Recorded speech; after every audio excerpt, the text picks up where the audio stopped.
Hello guys. So in part 1 of this lecture, route of drug administration, we saw about factors governing choice of route. So in this lecture we will classify route of drug administration. Then we will discuss about each and every route. So first, routes can be broadly divided into two categories, those for local action and those for systemic action. So routes of drug administration can be classified into two different categories. First one is for local action, second one is for systemic action.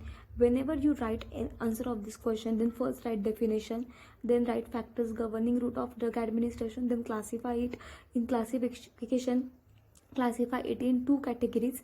First is for local actions and then for systemic action. So local routes, so there are three types of local routes.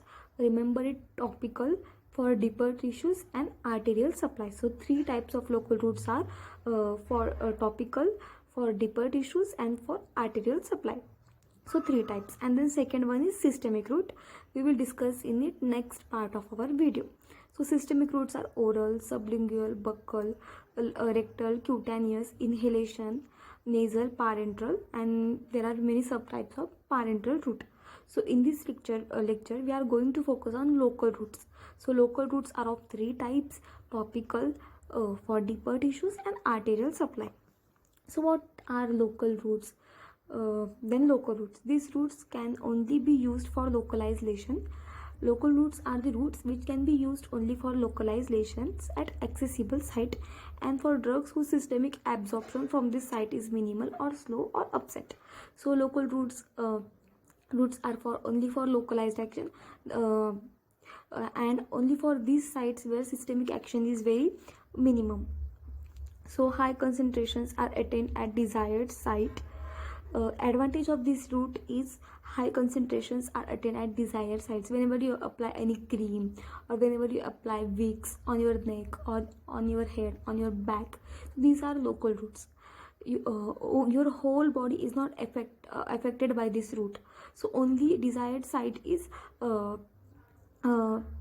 affected. So high concentrations are attained at desired site without exposing the rest of the body. So a whole body is not exposed to the drug.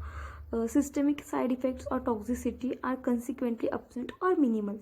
So two advantages are: high concentrations are attained at desired site without exposing the rest of the body.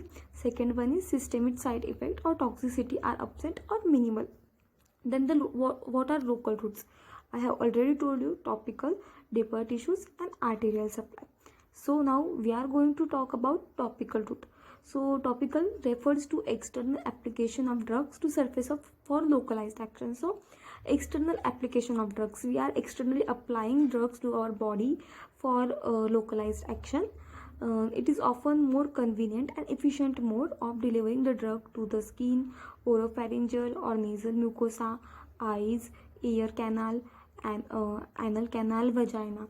So it is more convenient and efficient mode to apply the drug on our eyes, our nasal mucosa, our ear canal, anal canal, vagina. So it is efficient mode of delivering the drug. Then examples. So first write what is topical route and then give example. So example: non-absorbable drugs given orally for action on GI mucosa. So non-absorbable drugs, which drugs which cannot absorb, and we are given it orally for action on GI mucosa. So drugs will act only on GI mucosa, not on the whole body. So this is local action. Action is only on GI mucosa.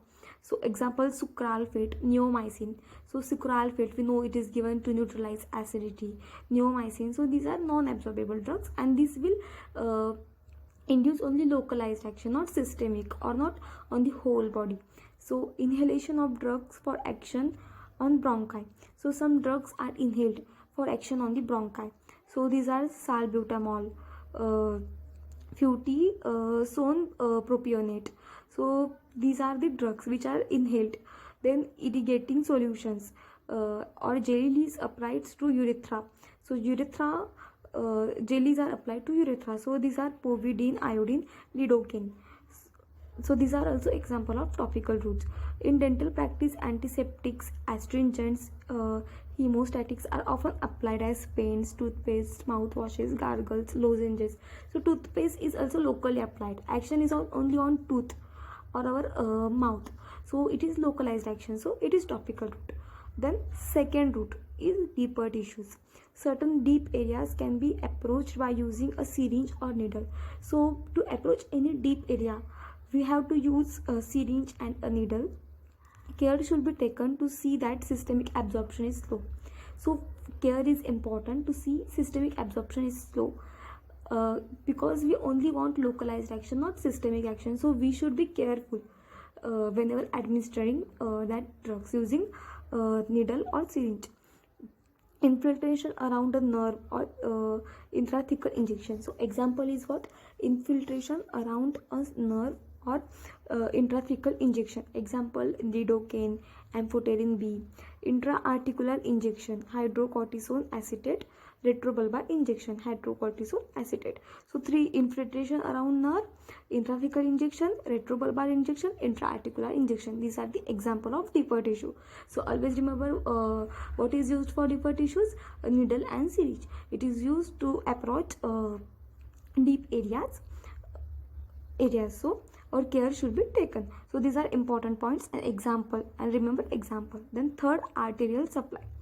So close intra-articular injection is used for contrast media in angiography. Anti-cancer drugs can be infused in femoral or bronchial artery to localize the effect of limb malignancies. So the close intra-articular injection used. So arterial supply, this type of route is used for angiography, anti-cancer drugs. So these are important point. So now we will revise it again. So routes of drug administration can be classified into two categories: for local action, for systemic action. Local routes are classified into 3 types: for topical, for deeper tissues, and for arterial supply. So local routes are what? These are routes can be used only for localized action at accessible site, and the drug whose systemic absorption from this site is minimal or slow. Advantages of this route is what? High concentrations are attained at desired site without exposing the rest of the body. Whole body is not exposed to the drug. Systemic side effects or toxicity is minimal or absent. Then these routes are topical, deeper tissues, and arterial supply. So what are topical routes? Topical routes refers to the external application of the drug to the surface of localized surface for localized action. So it is external application of drugs. It is convenient. It is convenient to apply on mucosa, eyes, nasal mucosa, ear canal, anal canal, vagina. Examples are lidocaine, sucralfate, neomycin, salbutamol, and toothpaste. Then deeper tissues. Then certain deep areas can be approached by using needle and syringe. And to use this route, we should be careful to see that systemic absorption is slow. An example of these routes are infiltration around the nerve, intrathecal injection, retrobulbar injection, intra-articular injection. Then third one is arterial supply. So close intra-arterial injection is used for contrast media in angiography. So in arterial supply we use intra-arterial injection in angiography, in anti-cancer drugs.